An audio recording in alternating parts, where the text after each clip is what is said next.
ప్రేక్షకుల హృదయాల్లో ఎప్పటికీ నిలిచిపోయే సినిమాలు అరుదుగా వస్తుంటాయి. అలాంటి అరుదైన సినిమా అనే అభిప్రాయాన్ని ట్రైలర్తోనే కలిగించింది రాజధాని ఫైల్స్. రాజధాని కోసం భూములు త్యాగం చేసిన వేలాది రైతుల ఆవేదనని కళ్ళకి కట్టినట్టు చూపిస్తూ తెరకెక్కిన ఈ సినిమా ప్రేక్షకుల ముందుకు వచ్చింది. మరి ఈ సినిమా ఎలా ఉందో రివ్యూలో తెలుసుకుందాం. ఆంధ్రప్రదేశ్ రాష్ట్రంలోని అమరావతి ప్రాంతం ఏడాదికి 2-3 పంటలు పండే అద్భుతమైన వ్యవసాయ భూమిని కలిగి ఉంటుంది. అయితే ఆ ప్రాంతం రాష్ట్రానికి నడిఒడ్డున ఉండటం, అన్నిటికీ అనువైన ప్రాంతం కావడంతో ప్రభుత్వం అమరావతిని రాష్ట్ర రాజధానిగా ఎంపిక చేస్తుంది.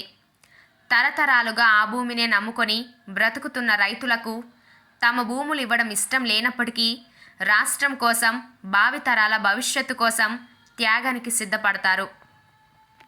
విశ్వనగరం లాంటి రాజధాని నిర్మాణం జరిగితే ఎన్నో కంపెనీలు వచ్చి రాష్ట్రం అభివృద్ధి చెందుతుందని, యువత భవిష్యత్తు బాగుంటుందని ఎంతో సంతోషంగా భూములు త్యాగం చేస్తారు రైతులు. రాజధాని నిర్మాణ పనులు వేగంగా జరుగుతుండడంతో తాము కలలు కన్న రాజధానిని త్వరలోనే చూసుకోబోతున్నామని రైతులు ఎంతో ఆశగా ఎదురుచూస్తుండగా కొత్త ప్రభుత్వం వచ్చి వారి ఆశలపై నీళ్లు చల్లుతుంది. వారి త్యాగాన్ని వృధా చేస్తుంది. అమరావతి రాజధానిగా ఉంటే గత ముఖ్యమంత్రి పేరే చరిత్రలో నిలిచిపోతుంది, నీకు ఎలాంటి పేరు రాదని తన పొలిటికల్ అనలిస్ట్ చెప్పిన మాటలతో నూతన ముఖ్యమంత్రి 4 రాజధానుల రాగాన్ని ఎత్తుకుంటాడు. దీంతో అమరావతి రైతులు అహింస మార్గంలో ఉద్యమానికి దిగుతారు. ఆ ఉద్యమాన్ని అణచడానికి సీఎం అతని అనుచరగణం చేయని దుర్మార్గం ఉండదు.